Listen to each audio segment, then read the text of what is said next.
दोस्तों नमस्कार, मैं नवनीत सिन्हा।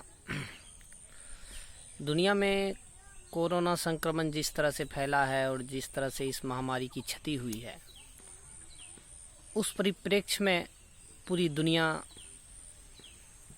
चीन को जिम्मेदार ठहरा रही है। भले ही वो खुलकर नहीं कर पा रहे हों कई देश, लेकिन अमेरिका ने खुलकर कह भी दिया। राष्ट्रपति ट्रंप ने भी कहा कि ये जो है चाइना के द्वारा फैलाया गया वायरस है, और इतना भी कहा उन्होंने कि अगर यह इस ढंग से क्षति जिस ढंग से पहुंचाया है तो इसका पूरा चीन को खामियाजा भुगतना पड़ेगा अगर यह सिद्ध हो गया तो देखें तो चीन ने अपनी स्वार्थ की पूर्ति के लिए पूरी दुनिया को एक जद में लाकर खड़ा कर दिया। और अंतर्राष्ट्रीय राजनीति में भी एक बहस छिड़ी हुई है कि कोरोना के बाद जो हालात होंगे और जो राजनीतिक रूप उभर कर आएगा वो किस ढंग का होगा। क्या चीन दुनिया का एक केंद्र बिंदु बन जाएगा, या दुनिया चीन को किस नज़रिए से देखेगी। अगर इस परिस्थिति को, इस प्रश्न को ढूंढने की कोशिश करें तो वर्तमान जो भू राजनीतिक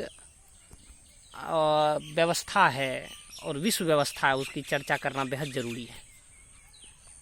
तो यह बात जो मैं आज करने वाला हूँ पर्सनली जनसत्ता में छपे एक आलेख उसके संदर्भ में करना चाहूँगा और कुछ अपने अनुभव से कहना चाहूँगा।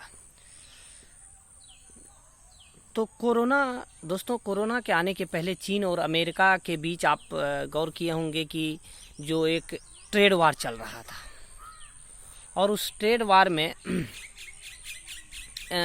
बहुत लंबे समय से दोनों के बीच चल रहा था। और देखें तो कोरोना एक तरह से उसमें आग में घी डालने का काम किया।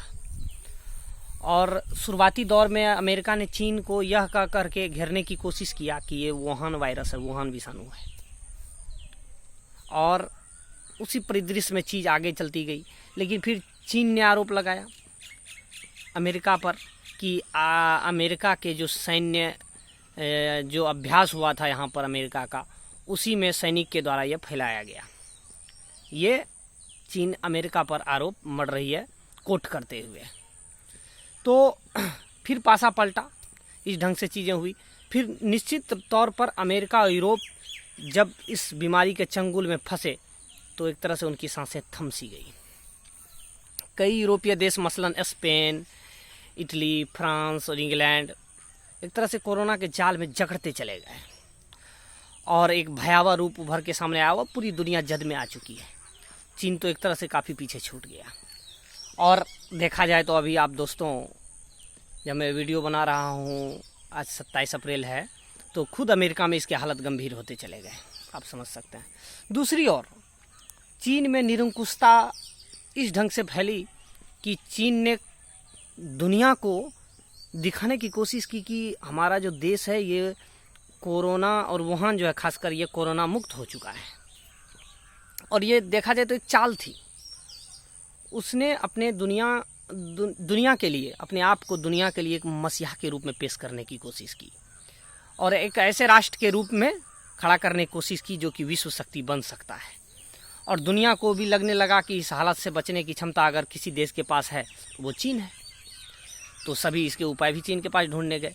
इसी के तहत जो है आप देखें तो चीन ने जितने भी यूरोपीय देश थे, उसके अलावा जो बाहरी देश थे, सबको, चाहे इटली, स्पेन, यूरोपीय देश, यहाँ तक कि हमारे हिंदुस्तान को भी सुरक्षा किट भेजने की एक कूटनीति अपनाई। और ये कूटनीति उसकी काम भी की जाने लगी, और चीन के द्वारा इस बात की पुष्टि भी की जाने लगी कि उसका जो आर्थिक और राजनीतिक तंत्र है यह ज़्यादा कारगर है और सटीक है। और पूरे विश्व में उदारवाद का जो एक मसीहा था वो अमेरिका, उस पर एक सवाल पैदा हो गया, वो भी हाशिए पर चला आया। और दुनिया में इस बात की चर्चा भी खूब हो रही है। अब देखा जाए, जबकि दुनिया तेज़ी से बदलने को अभिशप्त है, इसका तीसरा दौर भी जल्दी शुरू हो गया। और इसमें विश्व स्वास्थ्य संगठन की भूमिका, WHO की भूमिका पर भी सवाल खड़ा हो गया। और अमेरिका का गाज गिरा उस पर। और अमेरिका ने इस संगठन पर चीन को बचाने का आरोप लगाते हुए उसको जो पैसा दिया जाता था अमेरिका की तरफ से, वो देना बंद कर दिया। केवल अमेरिका ही नहीं, दुनिया के बाकी कई देश इस नक्शे कदम पर चले और WHO पर एक सवालिया निशान खड़ा कर दिया। और वहीं चीन जो इस बात का दावा कर रहा था कि कोरोना खत्म हो चुका है उसके देश से, फिर कोरोना उसके चीन में दस्तक दिया। तो इस ढंग से चीज़ें धीरे धीरे बदलने लग गई। अगर ये देखा जाए तो एक साजिश रची गई चाइना के द्वारा। और अगर देखें, इसको समझने की कोशिश करें तो पूरा इसका जो खामियाजा है पूरा दक्षिण एशिया, दक्षिण पूर्व एशिया के देशों को झेलना पड़ रहा है। अगर देखें तो उस चीज़ को अगर आप इस पे बारीकी से देखें तो इसमें क्या चीज़ें हुई कि चीन ने, इसको थोड़ा सा पीछे समझने की कोशिश करें, चीन ने पिछले 4-5 दशकों में प्रकृति का काफ़ी दोहन किया है। आलेख में भी, जनसत्ता में यह स्पष्ट है। और हम लोग यदि गहन रूप से देखें, अगर पढ़े होंगे तो ऐसा चीज़ सुने होंगे, और उतना शायद किसी देश ने किया हो। हिमालय से बहने वाली जितनी नदियां थी उस पर बड़े बड़े बांध बना करके उसको तहस नहस कर दिया गया, यानी नदियों की धारा को मोड़ने का काम किया गया। जो कि प्राकृतिक रूप से अलग चलती थी उसको अलग रूप में करने का कोशिश किया गया। उसी का खामियाजा मैं बता रहा था कि बहुत सारे देशों को, दक्षिण पूर्व एशिया, दक्षिण एशिया के देशों को भुगतना पड़ा। उसके बाद तिब्बत का जो मुहाना है नदी का, वहाँ पर चीन ने एक तरह से आणविक कूड़ेदान की इजाज़त दे दी। और वो इस ढंग से उभर के आया कि वहाँ से दर्जनों नदियाँ, जो कि 25-30 देशों में वहाँ से जल प्रवाह होता है, वो जल जो है दूषित हो गया, प्रदूषित हो गया, बर्बाद हो गया। कई बड़े तौर पर जंगलों का दोहन किया गया, काटा गया। प्राकृतिक संतुलन ने वन्य जीव को भी नुकसान पहुँचाया और भारी नुकसान पहुँचाया। अगर कोरोना विषाणु को जानने की कोशिश करें तो यह बात कई सारे विशेषज्ञ के द्वारा कही जा रही है। यह बात भी कई बार कही जा चुकी है कि 21वीं शताब्दी, हम सुनते भी आ रहे हैं कि 21वीं शताब्दी एशिया के देशों के लिए है। यह सच है कि बीमारी, ये जो कोरोना, इस परिवर्तन की गति को और बढ़ा दिया है।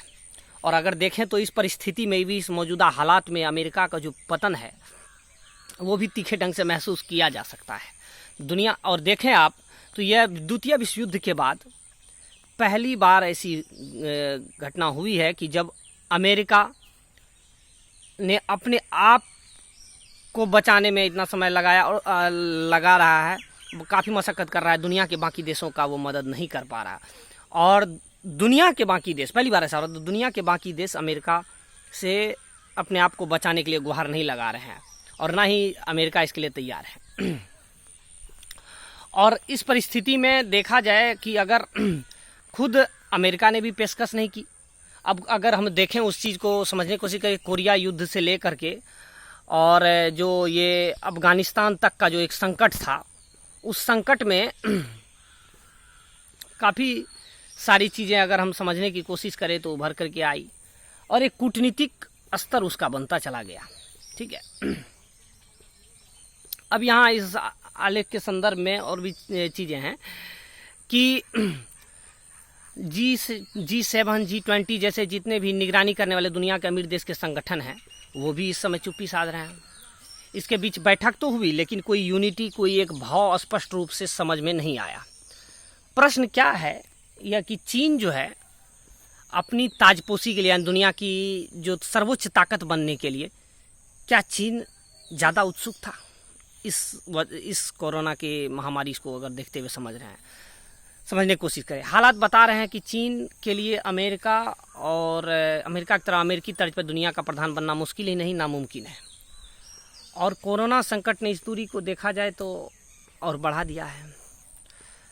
पहली चीज़ देखें कि चीन की जो अंतर्राष्ट्रीय विश्वसनीयता है, जो लोगों के बीच ट्रस्ट था उनका, वो खतरे में पड़ गई। वो एक संदेहास्पद स्थिति में चली गई।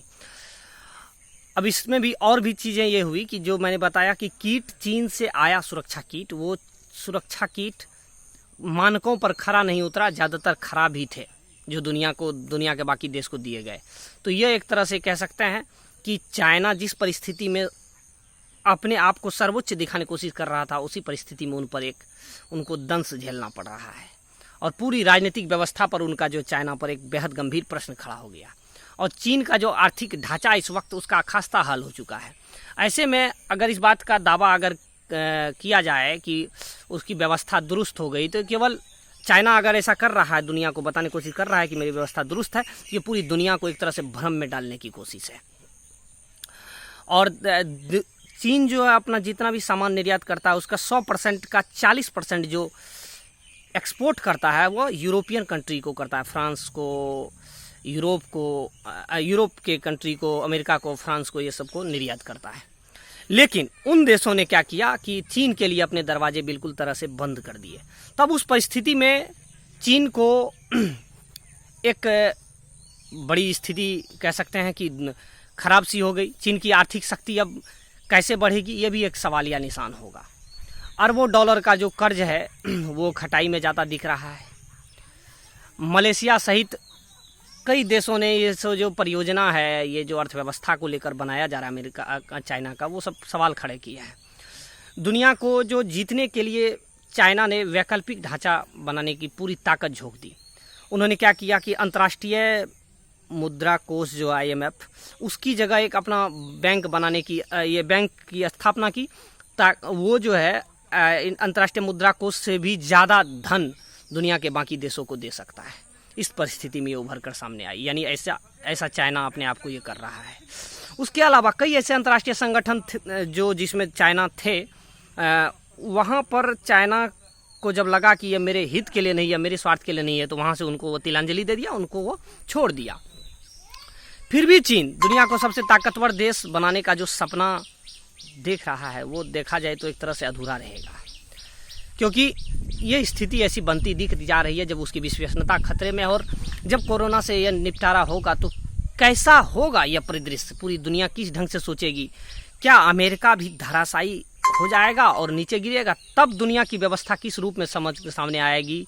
या क्या रूस, फ्रांस, जापान, ब्राज़ील, भारत, कौन अपने इस परिस्थिति के बाद अपने आप की अहमियत को बढ़ा पाएगा? यह देखना बहुत दिलचस्प है दोस्तों। देखते हैं आगे क्या होता है। इन्हीं बातों के साथ धन्यवाद। जय हिंद।